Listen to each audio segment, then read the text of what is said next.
Good morning students. Unit की बात करेंगे अपन थर्ड। कौन सी यूनिट की बात करेंगे? यूनिट शायद फोर्थ होगी तेरी, ऑक्सीडेशन रिडक्शन। कौन सी यूनिट पढ़ेंगे आज अपन? आज पढ़ेंगे अपन ऑक्सीडेशन रिडक्शन। क्या होता तेरा oxidation reduction? Inorganic chemistry BSc second year. कौन सी क्लास है तेरी? BSc second. पढ़ क्या रहे हैं अपन? Inorganic chemistry. इनऑर्गेनिक केमिस्ट्री, ठीक है। यूनिट पढ़ेंगे फोर्थ। यूनिट कौन सी पढ़ेंगे? फोर्थ। यूनिट का नाम भी पता है क्या कुछ? और यूनिट का तुझे कोई नाम भी पता है क्या? यूनिट फोर्थ का क्या नाम है? नाम से पढ़ लेना। यूनिट जो फोर्थ है ना तेरी, उसका नाम है ऑक्सीडेशन रिडक्शन। क्या है? ऑक्सीडेशन रिडक्शन, ठीक है। शुरू करते हैं ऑक्सीडेशन रिडक्शन। क्या होता तेरा? सिंपल सी बातें के साथ इस यूनिट की शुरुआत करते हैं अपन। सबसे पहले ये यूनिट जो अपन पढ़ रहे हैं, ये यूनिट एससी की एससी अपन ने 2 यूनिट पढ़ी थी फिजिकल केमिस्ट्री में इलेक्ट्रोकेमिस्ट्री के नाम से। पहला तेरे को ये पता होना चाहिए ऑक्सीकरण क्या होता है, ऑक्सीडेशन, ठीक है। और दूसरा तेरे को ये पता होना चाहिए कि रिडक्शन क्या होता है, ठीक है। सीरियसली एक बात बता रहा हूँ, आज इस यूनिट के नोट्स में आपको प्रोवाइड नहीं करवा सकता, ठीक है। तो जैसा मैं बोल रहा हूँ एज इट इज वैसा उतार लेना। आज तक तो मैंने जो भी यूनिट करवाई उसके नोट्स तेरे को दे दिए मैंने, ठीक है। कैसे ना कैसे तेरे को दे ही दिए, लेकिन सीरियसली इस यूनिट के लिए बोल रहा हूँ, इस यूनिट के मैं नोट्स आपको नहीं दे सकता, ना ही मैं आपको प्रोवाइड करवा सकता किसी से। क्यों? क्योंकि इस यूनिट को जो मैं पढ़ाने जा रहा हूँ वो बहुत ही अच्छे तरीके से पढ़ाने जा रहा हूँ। वो नोट्स साथ साथ यहीं पे प्रिपेयर करेंगे, ठीक है। सबसे बात होती है ऑक्सीडेशन को हिंदी में क्या बोलते हैं अपन? ऑक्सीकरण। क्या बोलेगा? ऑक्सीकरण। रिडक्शन को क्या बोलता है तू? अपचयन, ठीक है। तो ऑक्सीकरण में होता क्या है, मोटी बात समझते हैं गुरुजी। जो ऑक्सीकरण होता है ना, ऑक्सीकरण के अंदर सिंपल सी बात होती है, 2 चीज पढ़ेंगे अपन। कोई भी धातु होती है वो क्या करती है? इलेक्ट्रॉन त्यागती है। अगर ये मेरी धातु है तो ये इलेक्ट्रॉन त्यागेगी और इसकी ऑक्सीडेशन स्टेट N+, तो इसने क्या किया होगा? N इलेक्ट्रॉन त्याग दिया। तो ऑक्सीकरण में क्या होता है? मोटी सी पहली लाइन लिखेगा, ऑक्सीकरण के अंदर कोई भी धातु आयन इलेक्ट्रॉन त्यागती है, ठीक है। ऑक्सीकरण में इलेक्ट्रॉन का त्याग होता है। क्या होता है ऑक्सीकरण में? क्या लिखेगा? ऑक्सीकरण में इलेक्ट्रॉन का त्याग होता है, ठीक है, ठीक है, ध्यान देना। और अपचयन में क्या होता है? देख, मान ले कोई मैंने एलिमेंट्स ले लिया X, जो कि हेलोजन एलिमेंट जिसकी विद्युत ऋणता ज्यादा होती है। अगर इसने कोई इलेक्ट्रॉन अब्जॉर्ब कर लिया, क्या अब्जॉर्ब कर लिया? कोई इलेक्ट्रॉन अब्जॉर्ब कर लिया, तो इसके पास इलेक्ट्रॉन डेंसिटी बढ़ जाती है, X-1 में चला जाता है, ठीक है। यहाँ पे X-1 में चला गया, इसने इलेक्ट्रॉन ग्रहण किया, इसने इलेक्ट्रॉन क्या किया? ग्रहण किया। तो अपचयन में क्या होता है? अपचयन में इलेक्ट्रॉन ग्रहण करता है, ठीक है। कौन करता है? अपचयन में उच्च विद्युत ऋणी तत्व, उच्च विद्युत ऋणी तत्व इलेक्ट्रॉन ग्रहण करता है। ऑक्सीकरण में इलेक्ट्रॉन का त्याग होता है। ऑक्सीकरण में धातु, क्या लिखेगा? धातु इलेक्ट्रॉन का त्याग करती है, ठीक है। ऑक्सीकरण में धातु क्या करती है? इलेक्ट्रॉन का त्याग करती है। आई बात समझ में? ऑक्सीकरण में धातु क्या करती है? इलेक्ट्रॉन का त्याग करती है। ध्यान देना, जिस अभिक्रिया में, ठीक है, ध्यान से सुनना, जिस अभिक्रिया में, कौन सी अभिक्रिया में? जिस अभिक्रिया में ऑक्सीकरण होता है, क्या होता है बेटा? ऑक्सीडेशन होता है, वह खुद क्या होता है? अपचायक होता है। क्या होता है? अपचायक होता है, ठीक है। देख, यहाँ पे M था, ये किस में जा रहा है? Mn+ में, और साथ में क्या डाल दिया इसने? N इलेक्ट्रॉन त्याग दिया। तो जो M है ये सॉलिड है, ठीक है। ये खुद क्या है? अपचायक है। क्या है? अपचायक होता है। इसी प्रकार अपचयन अभिक्रिया में अभिक्रिया में, यानी जिस अभिक्रिया में अपचयन होता है, ढंग से लिख ले, जिस अभिक्रिया में अपचयन होता है वह खुद क्या होता है, ओक्सीकारक होता है।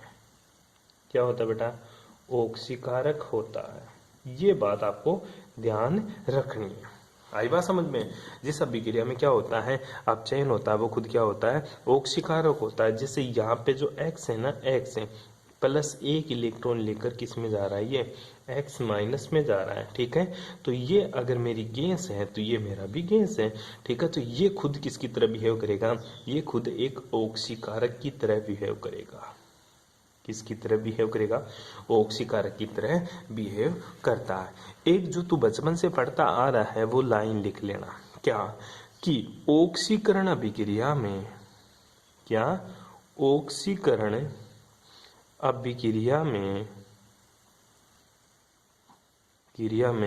ऑक्सीजन का योग तथा हाइड्रोजन का त्याग होता है।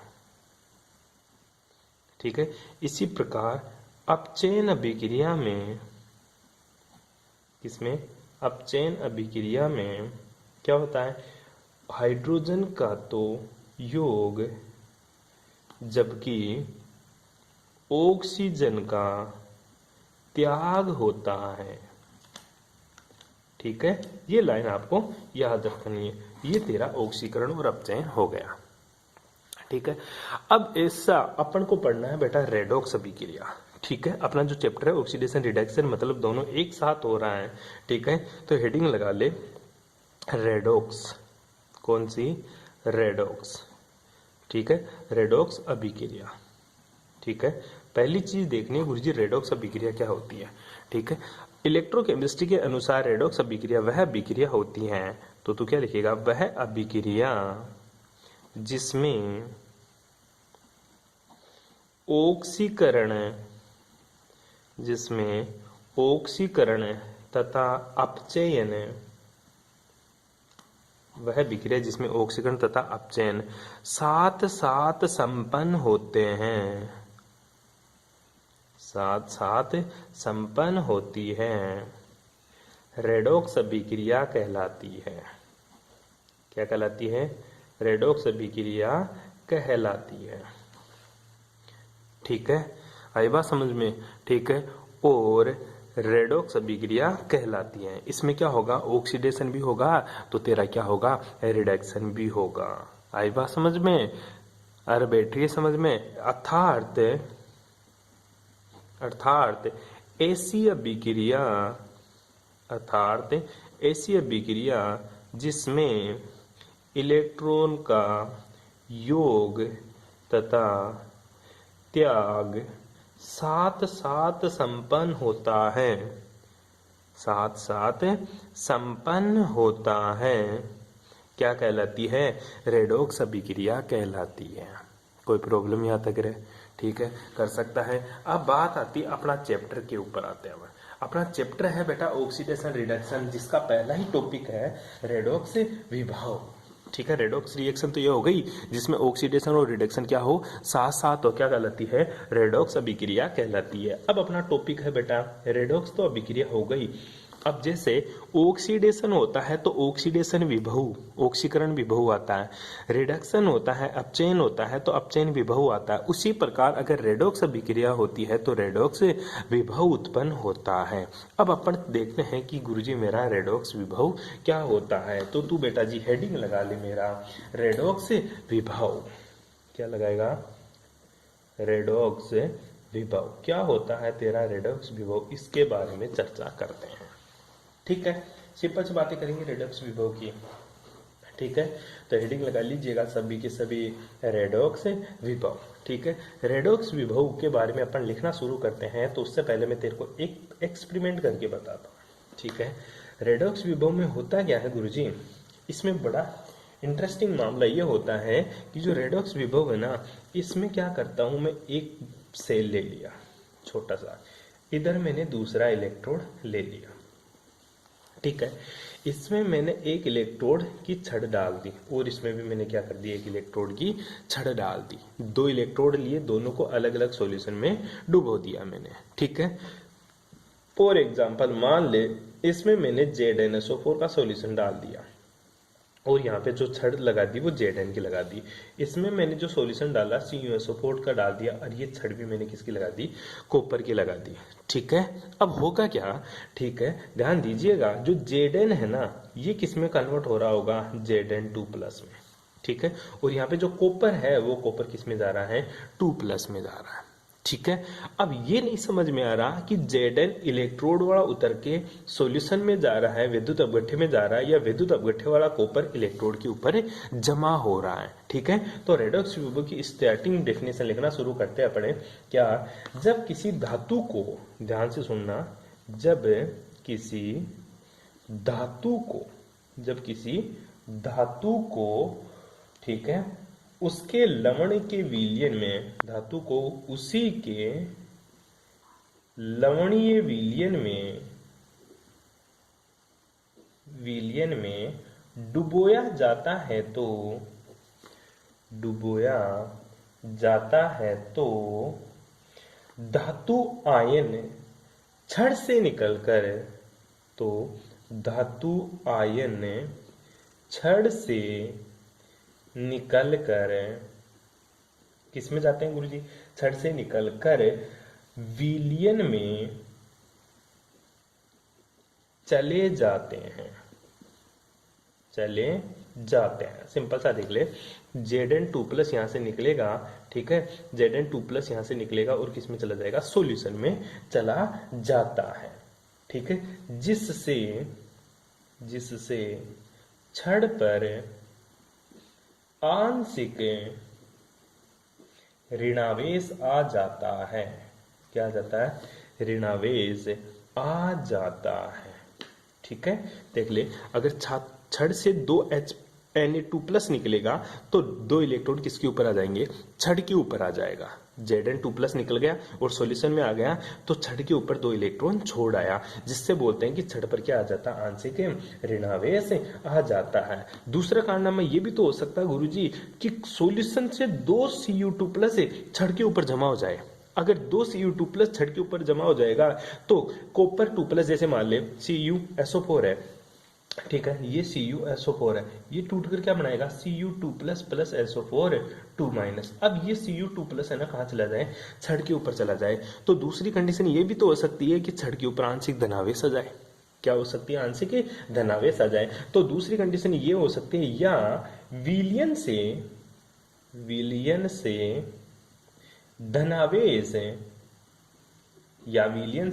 धनावेश छड़ पर जमा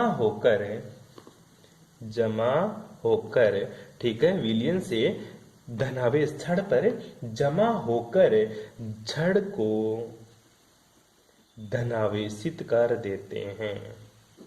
छड़ को क्या कर देता है, धनावेशित कर देते हैं। या तो ऋणावेश आ जाएगा, अगर छड़ से मेटल सॉल्यूशन में जाएगी, छड़ से धातु अगर विलयन में जाएगी तो छड़ पर ऋणावेश आएगा, या सॉल्यूशन से अगर ऋणावेश छड़ पे जाएगा तो सॉल्यूशन में तो ऋणावेश और छड़ के ऊपर क्या आ जाएगा, धनावेश आ जाता है। आई बात समझ में। जिससे क्या होगा, जिससे विलयन तथा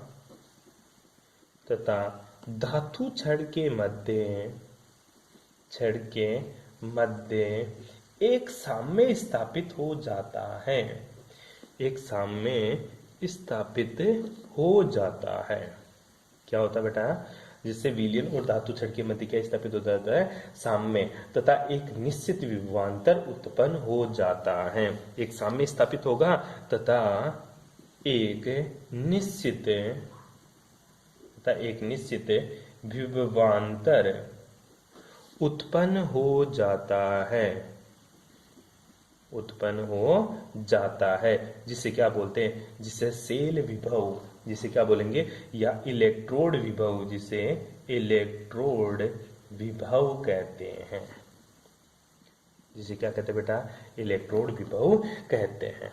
आई बात समझ में। देखे, मैंने दो अलग अलग सॉल्यूशन किए, एक में तो कॉपर Zn डाल दिया, दूसरे में मैंने कॉपर डाल दिया, कॉपर सॉल्यूशन ले लिया CnSO4 का। हुआ क्या, गुरुजी जी ZnSO4 है ना, ये Zn की छड़ डुबा दी, तो ZnSO4 Zn2+ है ना, छड़ से निकलकर कहाँ आ गया, सॉल्यूशन में आ गया। ठीक है, तो छड़ के ऊपर कौन सा चार्ज आ गया, छड़ के ऊपर गुरुजी ऋणावेश आ गया। ठीक है, और सॉल्यूशन में कौन सा आ गया, धनावेश आ गया, क्योंकि Zn2+ आ गया। तो धनावेश और ऋणावेश के बीच में क्या उत्पन्न हो जाता है गुरुजी, एक साम्य उत्पन्न हो जाता है। क्या उत्पन्न हो जाता है, साम्य। ठीक है, एक इक्विलिब्रियम आ जाता है, और यहाँ पे क्या उत्पन्न हो जाता है, एक विभवांतर उत्पन्न हो जाता है। एक छोटा सा चिन्ह सा तेरी बैटरी बन जाती है यहाँ पे धनावेश और ऋणावेश के बीच में। जो धनावेश और ऋणावेश की वजह से विभवांतर उत्पन्न होता है, उसे ही इलेक्ट्रोड विभव कहते हैं। क्या बोलते हैं उसे, ये पढ़े, इलेक्ट्रोड विभव कहते हैं। इसी प्रकार इधर देख, अगर कॉपर 2+ सॉल्यूशन से निकलकर छड़ पे चला जाता है, तो छड़ के ऊपर क्या आ गया, पॉजिटिव चार्ज। ठीक है, और सॉल्यूशन में क्या आ गया तेरा, नेगेटिव। तो इनके बीच में भी क्या उत्पन्न हो जाता है, विभवांतर उत्पन्न हो जाता है। साम्य की वजह से विभवांतर उत्पन्न हो जाता है, और उसी विभवांतर को क्या बोलते हैं अपने, इलेक्ट्रोड विभव कहते हैं। क्या बोलेंगे उसे अपने, इलेक्ट्रोड विभव कहते हैं। अब आगे की कहानी सुनिए क्या होता है। ठीक है, अपन ने दो इलेक्ट्रोड विभव वाले बना लिया, एक तो Zn वाला बना लिया, एक कॉपर वाला बना लिया। ठीक है, इसका इलेक्ट्रोड विभव कुछ अलग है, इसका इलेक्ट्रोड विभव कुछ अलग है। ये पहला इलेक्ट्रोड है, तो ये तेरा दूसरा इलेक्ट्रोड है। आई बात समझ में। अब क्या करते हैं गुरुजी, इन दोनों को जोड़ देते हैं। अब ठीक है, इन दोनों को क्या कर दिया मैंने, जोड़ दिया। इसके ऊपर क्या था, नेगेटिव, तो ये नेगेटिव टर्मिनल वाला है। ठीक है, इसके ऊपर क्या आ रहा है, कॉपर की वजह से, तो पॉजिटिव, तो ये पॉजिटिव टर्मिनल वाला है। ठीक है, तो ध्यान देना, अब दोनों को जोड़ने की रामायण लिखता हूं मैं तेरे लिए। ठीक है, अब क्या करते हैं गुरुजी, दोनों के ऊपर क्या आ गया, विभवांतर इलेक्ट्रोड विभव हो गया। अब लिखते हैं दो भिन्न भिन्न, क्या लिखेंगे अब, दो भिन्न भिन्न इलेक्ट्रोड विभव वाले, दो भिन्न भिन्न इलेक्ट्रोड विभव वाले इलेक्ट्रोडों को जोड़ने पर, क्या करने पर, इलेक्ट्रोडों को जोड़ने पर एक निश्चित विभवांतर वाला सेल बन जाता है। ठीक है, ठीक है, इलेक्ट्रोडों को जोड़ने पर प्राप्त व्यवस्था, ठीक है, दो भिन्न भिन्न इलेक्ट्रोड विभव वाले इलेक्ट्रोडों को जोड़ने पर प्राप्त प्राप्त प्राप्त क्या रहे, प्राप्त व्यवस्था क्या कहलाती है, सेल कहलाता है। क्या कहलाता तेरा, सेल कहलाता है। ठीक है, ध्यान दीजिए, अब ये मेरा पूरा सेल बन गया। ये तो इलेक्ट्रोड था, ये इलेक्ट्रोड था, ये Zn का इलेक्ट्रोड था, ये कॉपर का इलेक्ट्रोड था। यहाँ पे विभव उत्पन्न हो गया, यहाँ पे विभव उत्पन्न हो गया। अब मैंने दोनों को क्या कर दिया, जोड़ दिया। जोड़ते ही मेरा क्या बन गया, पूरा का पूरा सेल बन गया। क्या बन गया बेटा, पूरा का पूरा एक सेल बन गया। ठीक है, अब सेल, ठीक है, सेल के जो सिरों पर विभव उत्पन्न हो रहा, उसका अंतर क्या कहलाता है, मेरा विद्युत वाहक बल कहलाता है। ठीक है, तो क्या लिखेगा, सेल में प्राप्त, सेल में प्राप्त इलेक्ट्रोडों के, सेल में प्राप्त इलेक्ट्रोडों के विभव का अंतर, विभव का अंतर विद्युत वाहक बल कहलाता है। क्या कहलाता है, विद्युत वाहक बल कहलाता है। यही विद्युत वाहक बल, यही विद्युत वाहक बल क्या कहलाता है मेरा, रेडॉक्स विभव के नाम से जाना जाता है। रेडॉक्स विभव कहलाता है। ये तेरी रामायण और महाभारत खत्म हो जाती है। आई बात समझ में। इलेक्ट्रोड विभव पर एक विशिष्ट प्रकार का ये जो विद्युत वाहक बल होता है, इसी को अपन क्या बोलते हैं, रेडॉक्स विभव कहते हैं। कोई प्रॉब्लम यहाँ तक है, अरे कोई दिक्कत है, अरे कोई प्रॉब्लम। अब बात आती है गुरुजी, इसी में पूछ लेता है रेडॉक्स विभव का उपयोग, कि रेडॉक्स विभव का उपयोग कहाँ कहाँ होता है। और दूसरी बात गुरुजी, मेरे को कैसे पता चलेगा कि Zn इलेक्ट्रॉन त्यागेगा या ग्रहण करेगा, और कॉपर इलेक्ट्रॉन त्यागेगा या ग्रहण करेगा। ये बात बेटा अपन को बताती है तेरी इलेक्ट्रोकेमिकल सीरीज। कौन बताती है, तेरी इलेक्ट्रोकेमिकल सीरीज। कैसे, ध्यान देना बेटा, यहाँ पे नोट लगा के लिख लेना एक पॉइंट से। ठीक है, क्या लिखिएगा, जिन धातु या आयनों की इलेक्ट्रॉन त्यागने की प्रवृत्ति हाइड्रोजन से अधिक होती है। क्या लिखिएगा? जिन धातु या आयनों की जिन धातु या आयनों की इलेक्ट्रॉन त्यागने की प्रवृत्ति, क्या लिखिएगा? इलेक्ट्रॉन त्यागने की प्रवृत्ति हाइड्रोजन से अधिक होती है। हाइड्रोजन से अधिक होती है, ठीक है। उनका रेडॉक्स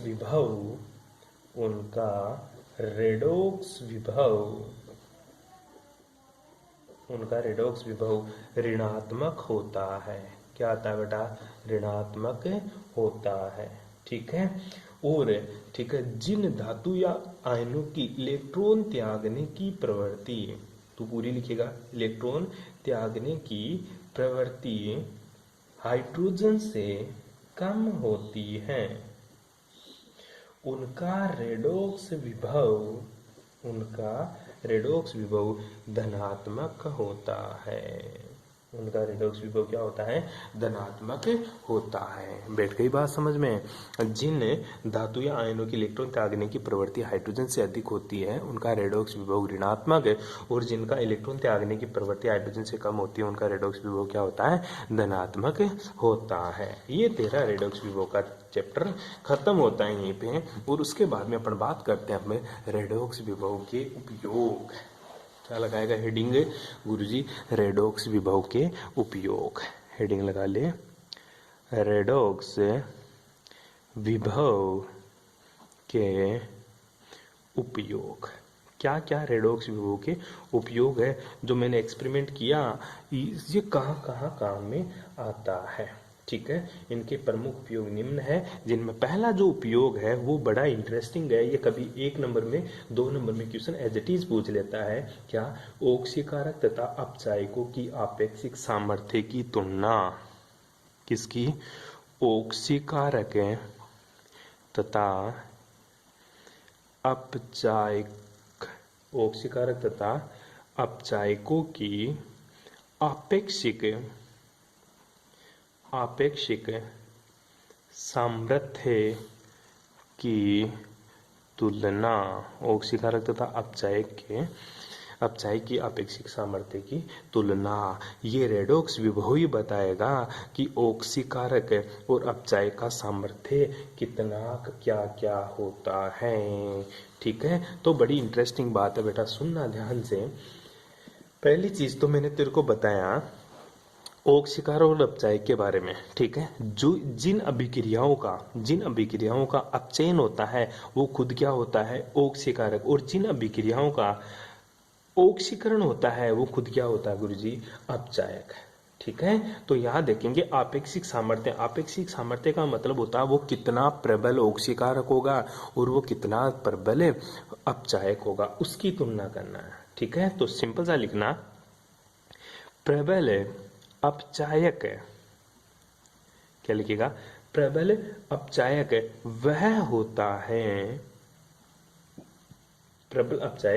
वह होता है जो सरलता से इलेक्ट्रॉन का त्याग कर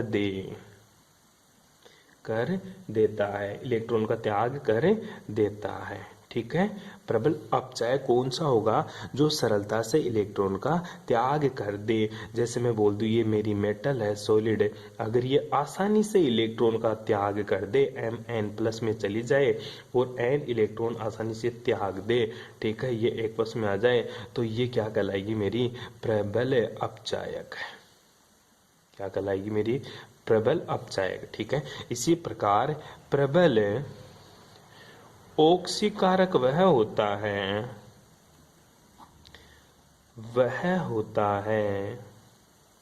जो क्या करे? इलेक्ट्रॉन का आसानी से इलेक्ट्रॉन ग्रहण कर ले। प्रबल ऑक्सीकारक वह होता है जो आसानी से इलेक्ट्रॉन को ग्रहण करे। क्या कहलाता है? प्रबल अपचायक ऑक्सीकारक कहलाता है। फॉर एग्जाम्पल X, ठीक है। आई बात समझ में।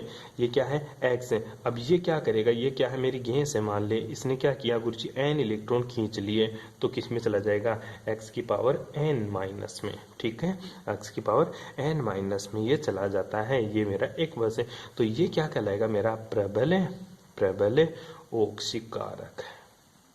क्या कहलाएगा, मेरा प्रबल ओक्सीकारक, जो आसानी से इलेक्ट्रॉनों को क्या कर दे, त्याग दे। ठीक है, वो तो क्या कहलाएगा, प्रबल अपचायक। और जो आसानी से इलेक्ट्रॉन ग्रहण कर ले वो क्या कहलाएगा, प्रबल ओक्सीकारक कहलाता है।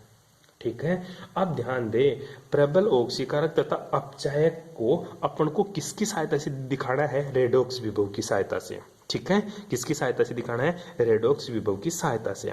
तो प्रबल अपचायक वह होगा बेटा, ठीक है, प्रबल अपचायक वह होगा जिसका इलेक्ट्रोड विभव क्या है, ज्यादा है। जिसका इलेक्ट्रोड विभव या अपचायक विभव, जो अपचायक विभव होता है वो क्या है, बहुत ही ज्यादा है। क्या है बेटा, बहुत ही ज्यादा है। वो क्या कहलाएगा, मेरा प्रबल अपचायक कहलाएगा। फॉर एग्जाम्पल मैं बात करूं, ठीक है, एक मैंने लिथियम ले लिया, ठीक है, लिथियम ले लिया जो सॉलिड था। ठीक है, ये किस में चला गया, Li+ में चला गया। किस में चला गया, Li++ इलेक्ट्रॉन निकाल दिया एक। तो इसके लिए जो इलेक्ट्रोड विभव का मान आ रहा है, ऑक्सीकरण हो रहा है, ठीक है, तो इसके लिए जो इलेक्ट्रोड विभव का मान आ रहा वो 3.04 वोल्ट है। ठीक है, इसी प्रकार मेरा पोटेशियम है, पोटेशियम नहीं पोटेशियम, ठीक है, इसी प्रकार मेरा पोटेशियम है जी। पोटेशियम क्या करेगा, इलेक्ट्रॉन त्यागेगा प्लस इलेक्ट्रॉन निकाल देगा। ठीक है, एक वश में चला गया, ये किसमें चला गया, एक वश में। तो इसके लिए जो इनोट का मान है वो आता है गुरुजी 2.93 वोल्ट। ठीक है, 2.93 वोल्ट। ठीक है, तो इनोट का मान किसका ज्यादा, ठीक है, इनोट का मान किसका ज्यादा, लिथियम के लिए is greater than E nought of potassium. तो कौन ऑक्सीकारक होगा, कौन अपचायक होगा, लिथियम मेरा प्रबल अपचायक होता है। ठीक है, ध्यान दे, लिथियम के लिए इनोट का मान पोटेशियम से ज्यादा होता है, अतः लिथियम एक प्रबल अपचायक होता है। क्या होता है बेटा, प्रबल अपचायक होता है। इस तरह से तू ऑक्सीकारक और अपचायक निकाल सकता है। तो गुरुजी पूरी आवर्त सारणी में फिर ऑक्सीकारक कौन होगा, ध्यान देना। ठीक है, सर्वाधिक प्रबल अपचायक तत्व तो लिथियम, पूरी नोट लगा लेना यहाँ पे स्टार, पूरी आवर्त सारणी में लिथियम प्रबल अपचायक तथा फ्लोरीन प्रबल ऑक्सीकारक होता है। क्या होता है, प्रबल ऑक्सीकारक होता है। ये बात होगी तेरे रेडॉक्स विभव के उपयोग। यहाँ तक आपको करना है, बाकी की बातें अपन करेंगे नेक्स्ट क्लास में। Thanks for cooperation.